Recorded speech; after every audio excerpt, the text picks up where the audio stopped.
Hello, and welcome to the Creative Solutions Podcast. I'm your host, Isolde Trachtenberg. Thank you so much for being here.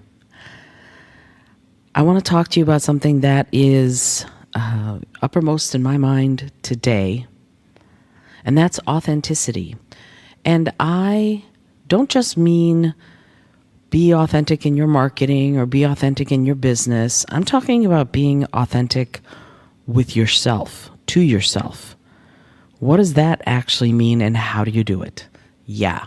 So I have a meditation space in my home office, and it's a little credenza type thing that I found that somebody had thrown out. Our neighbor back in Hyattsville over 30 years ago had thrown out, and it was covered in black and yellow contact paper. It was hideous, and I took it and I went, let me see what's there. And I got rid of all that stuff, all that hideous 1970s contact paper, and I fixed it up and stripped it, sanded it, made it really pretty, and it's this beautiful oak little cabinet thing. Anyway, that's my meditation space, and it has been since we took in a stray kitty that same summer, 30 years ago, and she gave birth, and her safe space for her kittens was the inside of this little credenza. So I went, okay, what a perfect meditation space. Anyway, above this meditation space, I have a little 3D printout of the following words. Always tell yourself the truth. And that, let me tell you, is not a simple feat. Because, as I said to the excellent Eric Bernick, who was on my show yesterday, we recorded his interview, actually. He won't be on for a while. As I said to him, this is what I try to say to myself at the end of every meditation, is always tell yourself the truth. And I said to him, because we can lie to ourselves better than anybody else can lie to us. A lot of times someone, when they lie to us, we want to believe them. There might even be a part of us that goes, yeah, I'm not sure about that. And you either have to choose to believe, or you go, I'm crying foul on this.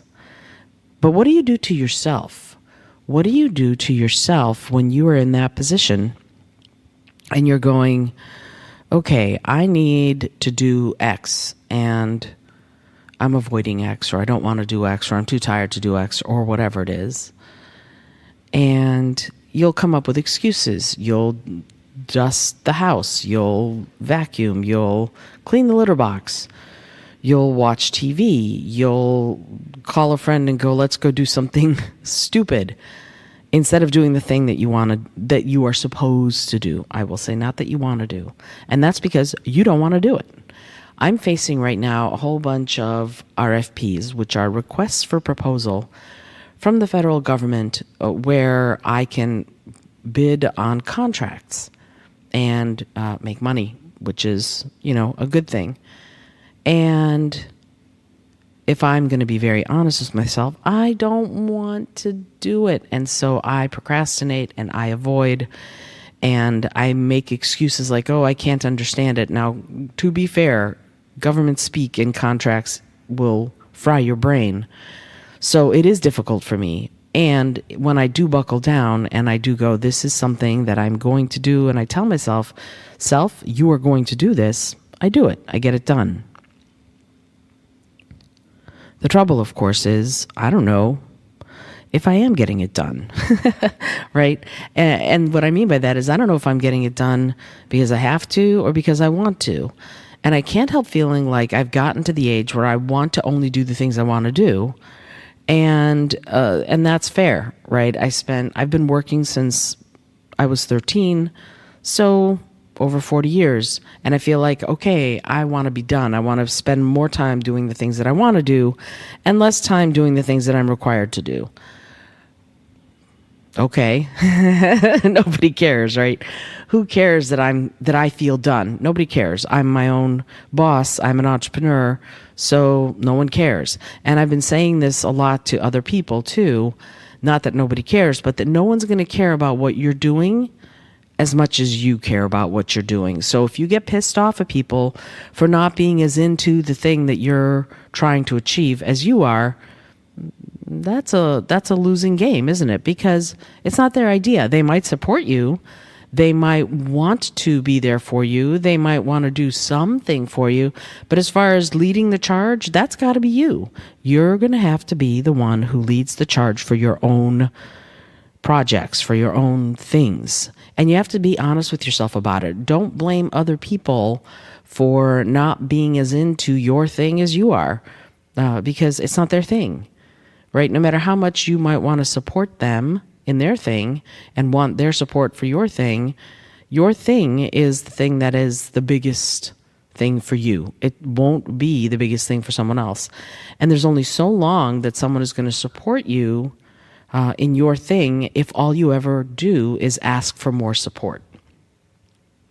And that's tough because how do we tell ourselves the truth about that part of it? That, you know what, my success or failure here is mine to accept. Now, there are times when, for example, I've embarked on this 100 rejections project, which if you listen to the previous episode, you heard about. And the key here is that it's 100 rejections, which means that if I get something, if I win something or get an award or whatever, or get a story accepted for publication, that doesn't count towards the 100 rejections. I am trying to get 100 rejections between now and July 8th of 2025. And if I happen to get accepted and awarded a lot of stuff between then, hey, why not? It could happen. I still have to get to 100 rejections. And I would love to have everyone's support on this. I would love to have lots of cheerleaders. I would love to have people throwing money at me about it. No one's throwing money at me about it. A few people have gone, yay, this sounds cool. I'm interested in hearing what you're going to do as you do it, which is why I'm podcasting about it. And I'm applying for, it's actually a 2-year position at an Ivy League university that will allow me the opportunity to do theater in one way or another, as I also perhaps teach a class. And I was thinking about what the class should be, and the class will be that I'm going to pitch for them is singing from your character's heart in musical theater. In other words, how do you figure out what the song actually means as you're doing it in a musical? How do you know, and how does that affect your performance? So I was thinking of doing that. I was also thinking about doing a very, very beginning singing class, singing for actors, something like that. The point is, though, that I have to be honest with myself. I don't have an advanced degree, and what's interesting about this particular grant is that they don't say they need you to have an advanced degree. Maybe you need to have an advanced degree, but so far I have not seen anything that says that. And I have to be honest with myself and go, yeah, there's a very tiny chance I will actually win this, but I might. So I'm going for it. It could potentially be one of my 100 rejections. It could potentially be one of the sort of, wow, I got this, and I'm going to keep going. But the notion of always telling myself the truth about it has to be paramount. It has to be top of mind. So I'm telling myself the truth. I don't expect to get this award, to get this position, but I am going to apply for it as if I deserve it, which is two different things, right? I can tell myself the truth. I don't have all of the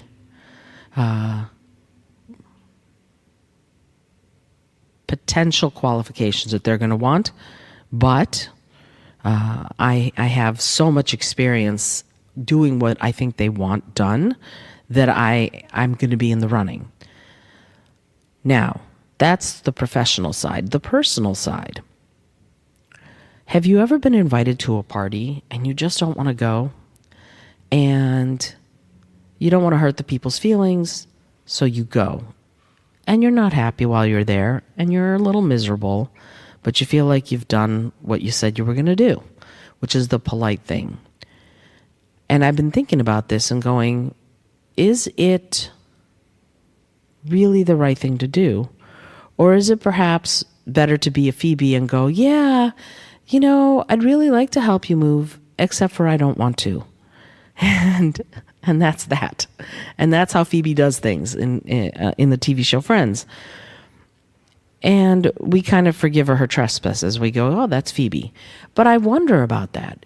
How often do we just say, actually, that's not something that's for me. Actually, I don't really want to do this. Whatever that is, whatever that notion is, can we possibly do that? Can we go, hey, this isn't for me, or I know that this is expected of me, but I'm not going to do it. And here's one of my personal things that's kind of funny. Facebook every day tells you whose birthday it is today, and sometimes you might have 8 to 10 people's birthday fall on the same day. And for years, happy birthday, John. Happy birthday, Cindy. Happy birthday, Marcy. Happy birthday, Dave. And I finally went on January 1st, I wish you all a happy birthday this year. And I no longer wish people a happy birthday because it takes a lot of my time, right? If I let it, Facebook will eat my life. Social media will eat my life. And I don't want it to eat my life. And if I'm being honest with myself, I want to spend less and less time on social media and more time on creating things. And I don't want to keep calling it content creation. It is content creation in that it's content, it's stuff. But I want to create plays. I want to create musicals. I want to be working towards directing a show on Broadway someday. That is what I want. And I am telling myself the truth, getting a really late start. So I don't have a lot of time to waste. So things like that, I'm being honest with myself and I'm being honest with my friends and saying, hey, I'm not going to be wishing you a happy birthday on Facebook. I'm just not. Hopefully there are 200 other people, 300 other people who wish you a happy birthday, but this isn't how I want to spend my time. And before social media, you didn't have to wish 3,500 people a happy birthday every year. You wished your friends a happy birthday when you saw them, or on their birthday, you'd give them a text or a call, and that'd be that. So it's not something I do anymore.